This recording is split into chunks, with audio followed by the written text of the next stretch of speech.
संसद के मॉनसून सत्र का आज 2 अगस्त को 10वां दिन है, लेकिन सांसदों के लगातार हंगामे से नाराज लोकसभा स्पीकर ओम बिड़ला आज अपनी कुर्सी पर नहीं बैठे। संसद का पिछला सत्र राहुल गांधी मुद्दे हंगामे की भेंट चढ़ गया था और इस बार मणिपुर मामले लगातार विरोध प्रदर्शन हो रहा है, जिससे आहत लोकसभा स्पीकर ओम बिड़ला ने आज अपनी कुर्सी पर बैठने से इनकार कर दिया। वे लोकसभा में विपक्षी सांसदों के लगातार हंगामे से नाराज थी, इसलिए उन्होंने सदन में आने से इनकार कर दिया। उनकी जगह आंध्र प्रदेश के राजमपेट से सांसद पीवी मिथुन रेड्डी ने लोकसभा की कार्यवाही संभाली। जानकारी के मुताबिक ओम बिड़ला तब तक सांसद नहीं आएंगे जब तक विपक्ष हंगामा करना बंद नहीं करता। वहीं राज्यसभा में विपक्षी दलों ने मणिपुर हिंसा पर चर्चा की मांग करते हुए 60 नोटिस दिए, जिन्हें सभापति जगदीप धनखड़ ने अस्वीकार कर दिया। इससे नाराज विपक्ष ने राज्यसभा से वॉकआउट कर दिया। इसके बाद इंडिया के सदस्य राष्ट्रपति द्रौपदी मुर्मू से मिलने पहुंचे। राष्ट्रपति से मुलाकात के बाद मल्लिकार्जुन खड़गे ने कहा, हम चाहते हैं कि पीएम मणिपुर का दौरा करें और वहां शांति बहाली के लिए कदम उठाएं। उन्होंने कहा कि हम सिर्फ मणिपुर मुद्दे पर चर्चा चाहते हैं, जिससे पीएम बच रहे हैं। हमने अपनी मांगों को लेकर राष्ट्रपति को ज्ञापन सौंपा है। खड़गे ने कहा कि हमने राष्ट्रपति से अपील की है कि वे अलग अलग समुदाय से 2 मणिपुरी महिलाओं को राज्यसभा के लिए नामांकित करें, ताकि राज्य में महिलाओं पर हो रहे अत्याचारों को रोकने की दिशा में सही कदम उठाए जा सके। लोकसभा में कल दिल्ली ऑर्डिनेंस बिल पेश हुआ था। आज उस पर चर्चा होनी थी, लेकिन इससे पहले ही विपक्ष ने हंगामा शुरू कर दिया, जिसके बाद सदन 2 बजे तक फिर 3 अगस्त के लिए स्थगित कर दिया गया। भाजपा ने आज बुधवार को व्हिप जारी कर अपने सभी सांसदों को सदन में मौजूद रहने को कहा था, जिससे इस विधेयक को पास कराया जा सके। गुजरात के सूरत में 27 फरवरी को 2 साल की बच्ची के साथ दुष्कर्म कर उसे मौत के घाट उतार दिया गया था। इस मामले में हत्यारे और बलात्कारी को फांसी की सजा दी गई है। सूरत के सचिन के कपलेथा में 27 फरवरी को इस्माइल नामक शख्स ने 2 साल की बच्ची को दुष्कर्म का शिकार बनाया था। अपनी करतूत छिपाने के लिए बलात्कारी ने बच्ची को मौत के घाट उतार दिया। इस्माइल नामक यह हत्यारा मृतक बच्ची के पिता का दोस्त था और रोज खिलाने के बहाने उसे ले जाता था। इस मामले पुलिस ने फौरन एक्शन दिखाते हुए कुछ ही महीनों के भीतर इस्माइल को दोषी करार देकर फांसी की सजा सुनाई है। घटना जे बनी हती ए बहुत खराब है।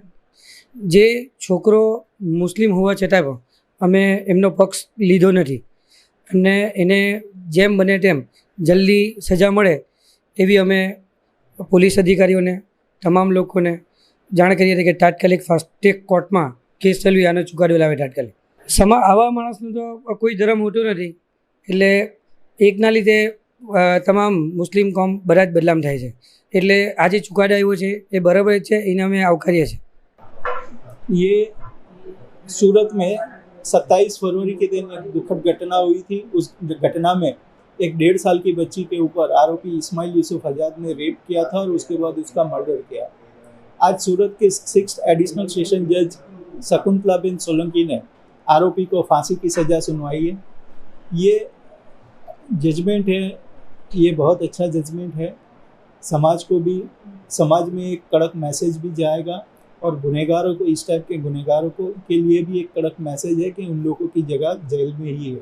ये केस कुल 5 महीने के अंदर ही ख़त्म हुआ। 27 फरवरी को घटना हुई थी।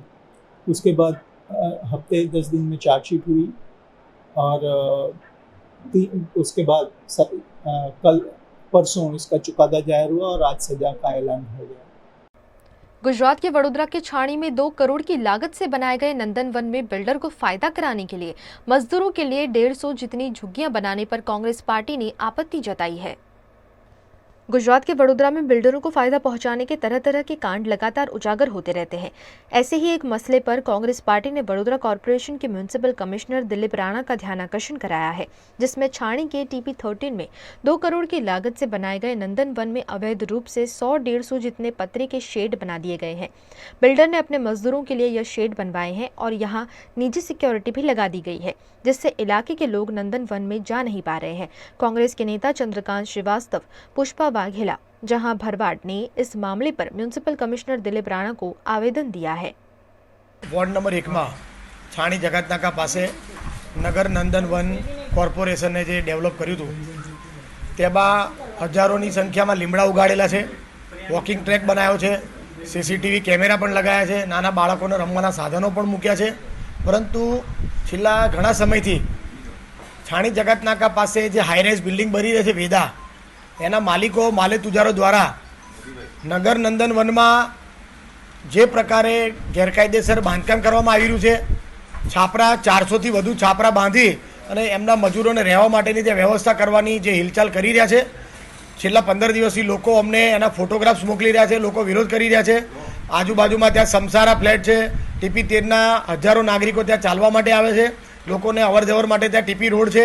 એટલે આ પ્રકારે જે ગેરકાયદેસર રીતે ત્યાં 400 ઝૂંપડા બાંધી અને ત્યાંના મજૂરોનો જે વસવાટ એ લોકો કરી રહ્યા છે, તેના લોકો વિરોધ કરી રહ્યા છે. તેની સાથે અમને પણ જાણ કરી એટલે અમે પણ ત્યાં ગયા અને અમે જોયું તો કોર્પોરેશને જે 2 કરોડથી વધુનો ખર્ચો કરી અને જે વિસ્તાર ડેવલપ કર્યો છે એમાં જ જે લોકો બાંધકામ કરી રહ્યા છે એ ખરેખર આ માલે તુજારો જે રીતે ગઈ વખતે થોડા મહિનાઓ અગાઉ વડોદરા શહેરના મેયરશ્રી અને સયાજીગંજના ધારાસભ્યશ્રીએ ત્યાં જે છાપરાઓ દૂર કરાવી અને ત્યાં બધી સ્વચ્છતાની વાતો કરી હતી. આજે એ જ જગ્યાએ એક બિલ્ડર દ્વારા 400થી વધુ જો છાપરા બનાવી અને ભવિષ્યમાં જો ગંદકીનું સામ્રાજ્ય ઊભું કરવા માંગતા હોય તો અમે એનો ચોક્કસ વિરોધ કર્યો છે કે જો એને મજૂરો રાખવા હોય તો એની પ્રાઇવેટ જગ્યામાં રાખે.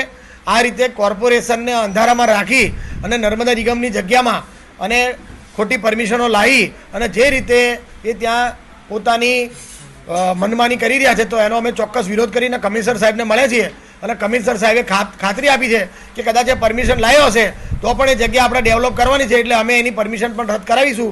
અમે 4 કોર્પોરેટર સાથે અમારા સિનિયર કોર્પોરેટર ભત્તુભાઈ, બાળુભાઈ, પુષ્પાબેન અને હરીશભાઈ તમામ લોકોએ જઈને કમિશનરને રજૂઆત કરી છે અને तात्कालिक ये छापरा दूर करवा माटेनी प्रोसीजर चालू करावी है। गुजरात के वडोदरा में डॉक्टर के साथ ठगी करने वाले नाइजीरियन को पुलिस ने पकड़ा है, जिसका तर्की कनेक्शन सामने आया है। वडोदरा के एक सीनियर डॉक्टर के साथ ठगी की शिकायत के आधार पर बेंगलुरु से पकड़े गए नाइजीरियन को जेल भेज दिया गया है, जिसमें वडोदरा के डॉक्टर राजकुमार के साथ फ्रेंडशिप करने के बाद गिफ्ट पार्सल छुड़ाने के नाम पर अलग अलग चार्ज का झांसा देकर 19.70 लाख की ठगी की गई थी, जिसकी शिकायत वडोदरा साइबर सेल को की गई थी। वडोदरा साइबर सेल के पीआई बीरेन पटेल और उनकी टीम ने बैंक के जिन खातों में पैसे ट्रांसफर किए गए थे उसकी जांच कर बेंगलुरु से फार्मेसी की पढ़ाई करने वाले नाइजीरियन छात्र को गिरफ्तार किया है। वडोदरा की कोर्ट से रिमांड पाने के बाद नाइजीरियन छात्र को जुडिशियल कस्टडी में भेज दिया गया है। पुलिस की पूछताछ में नाइजीरियन युवक द्वारा इस्तेमाल किया गया सिम कार्ड तुर्की का होने की जानकारी मिली है, जिसकी वडोदरा पुलिस जांच कर रही है। गुजरात के भावनगर के मध्य में स्थित तख्तेश्वर मंदिर निकट माधव हिल कॉम्प्लेक्स बिल्डिंग के आगे का हिस्सा धराशायी होने से बड़ी दुर्घटना घटी। भावनगर के माधव हिल कॉम्प्लेक्स बिल्डिंग के घरों की 2 बालकनी धराशायी होने की घटना घटी है। इस बालकनी का मलबा बेसमेंट में स्थित बैंक ऑफ बड़ौदा बैंक समेत 10 जितनी दुकानों पर गिरा, जिससे कई लोग मलबे में दब गए। घटना की जानकारी पाकर दमकल विभाग 108 एम्बुलेंस और पुलिस कमिश्नर अपने काफिले के साथ मौके पर पहुंचे। 4 जेसीबी मशीन ने यहां रेस्क्यू ऑपरेशन चलाते हुए लोगों को मलबे से बचाया गया। दुर्घटना में हंसा जमोड नामक महिला की मौत भी हुई है, जबकि 17 से 18 घायलों का इलाज चल रहा है। करीबन 70 जितने दमकल जवानों ने मलबा हटाने का काम युद्ध स्तर पर शुरू किया, ताकि ज्यादा से ज्यादा लोगों की जान बचाई जा सके। गौरतलब है कि 8 मंजिला माधव हिल बिल्डिंग में 3 मंजिल कमर्शियल है, जबकि 5 माले रेसिडेंशियल है। 5वें माले पर 56 फ्लैट हैं। इस दुर्घटना के बाद सभी फ्लैट धारकों को घर खाली करने की सूचना प्रशासन द्वारा दे दी गई है और जब तक स्ट्रक्चर की जांच नहीं कर ली जाती तब तक निवासियों को यहां प्रवेश नहीं दिया जाएगा।